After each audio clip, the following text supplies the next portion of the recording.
வணக்கம்.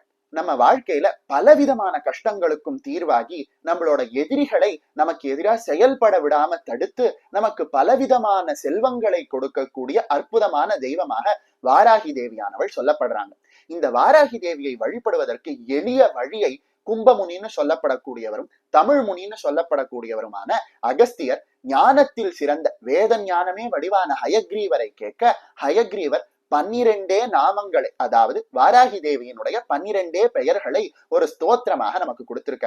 இந்த ஸ்தோத்திரத்தை யார் யாரெல்லாம் சொல்கிறார்களோ அவர்கள் மேல வாராகி தேவியானவள் பரம சந்தோஷம் அடைந்து அவர்கள் கேட்டதையெல்லாம் கொடுத்து அவர்களை அரணாக இருந்து காப்பாற்றுவார் அப்படின்னு யார் சொல்லியிருக்காருன்னா, சாட்சாத் விஷ்ணுவினுடைய அவதாரமாகவும் சகல வேதத்தினுடைய வடிவமாகவும் இருக்கக்கூடிய ஹயக்ரீவரே பிரம்மாண்ட புராணத்துல இருக்கக்கூடிய லலிதோபாக்கியானத்துல சொல்லியிருக்கார். வரீங்களா? இந்த அற்புதமான ரகசியமான வாராகி தேவியினுடைய துதியை நாம இப்ப கேட்கலாம். ஸ்ரீ ஹயக்ரீவ உவாச்ச ஸ்ருணுத்வாதச நாமானி தஸ்யா தேவ்யா घटोद्भव यथा कर्णन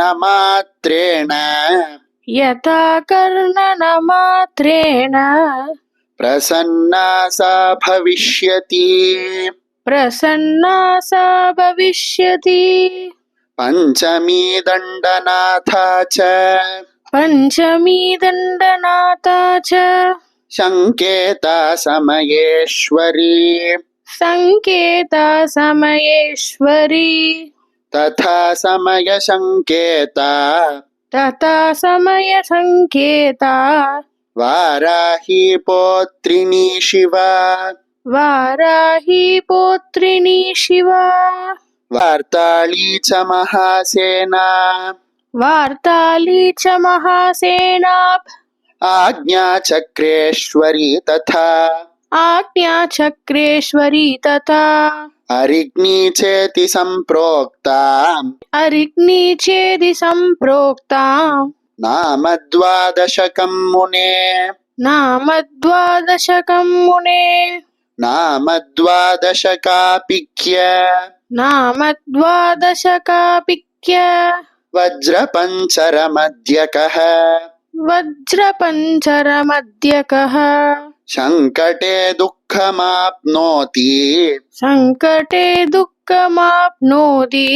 नगता च न मानव एतैर्नामभिरप्रस्था संकेतां बहुतुष्टुवुः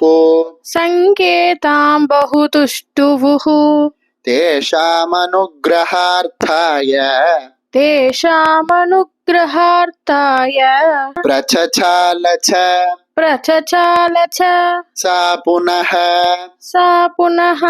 इति श्री ब्रह्मांड पुराणे ललितोपाख्याने 17 श्री वाराही 12 नाम स्तोत्रम संपूर्णम्।